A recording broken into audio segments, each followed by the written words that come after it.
ಆತ್ಮೀಯ ನೈಸರ್ಗಿಕ ಕೃಷಿ ಬಂಧುಗಳಿಗೆ ಮತ್ತು ನನ್ನ ಸ್ನೇಹಿತರಿಗೆ ಬೆಳಗಿನ ಶುಭೋದಯ. ಈ ದಿನ ಸುಮಾರು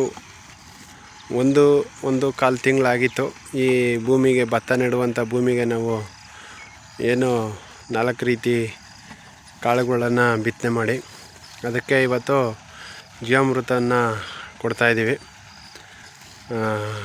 ನಾಟಿ ಮಾಡುವಂಥ ಗದ್ದೆಗೆ, ಸೊಪ್ಪಿನ ಗದ್ದೆಗೆ, ಸೊಪ್ಪಿಗೆ ಅಂತ ಜೀವಾಮೃತ ಮಾಡ್ಕೊಂಡಿದ್ವಿ.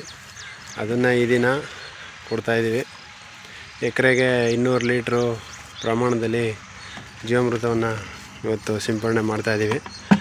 ನೀವು ಗಮನಿಸ್ಬೋದು, 1-1.5 ತಿಂಗಳಿಗೆ ಸೊಪ್ಪು ಎಷ್ಟು ಸೊಗಸಾಗಿ ಬಂದಿದೆ ಅಂತ. ಇನ್ನೂ ನಾವು ನಾಟಿ ಮಾಡ್ಬೇಕಾದ್ರೆ ಇನ್ನೂ 1.5 ತಿಂಗಳಿದೆ.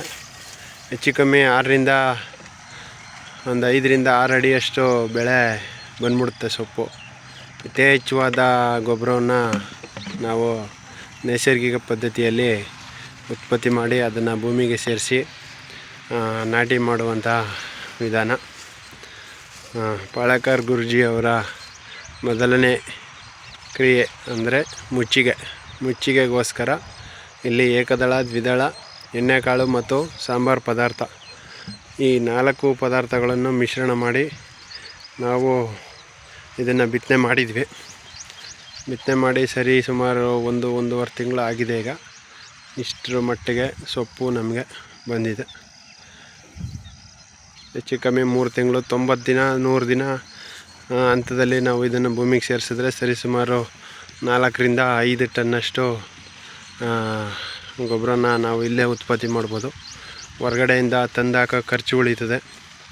ಮತ್ತು ಪಾಳೇಕರ್ ಗುರೂಜಿ ಅವರ ಪದ್ಧತಿಯಲ್ಲಿ ನಾವು ಅನುಸರಿಸ್ಕೊಂಡು ಹೋದಾಗ ಯಥೇಚ್ಛವಾದ ಬೆಳೆ ಮತ್ತು ಅದರಲ್ಲಿ ಬರುವಂಥ ಪೋಷಕಾಂಶಗಳು ಎಲ್ಲ ಇದರಲ್ಲಿ ಸಿಗುತ್ತೆ.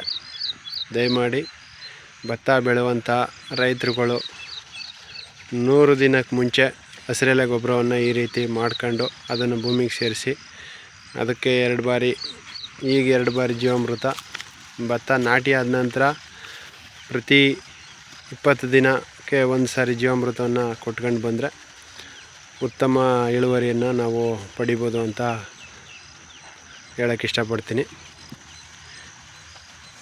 ನೋಡಿ, ಜೀವಾಮೃತವನ್ನು ಸಿಂಪಡಣೆ ಮಾಡೋಕ್ಕೆ ಹೋದರೆ ಸ್ವಲ್ಪ ತಡ ಆಗುತ್ತೆ ಸ್ಪ್ರೇಯರಲ್ಲಿ.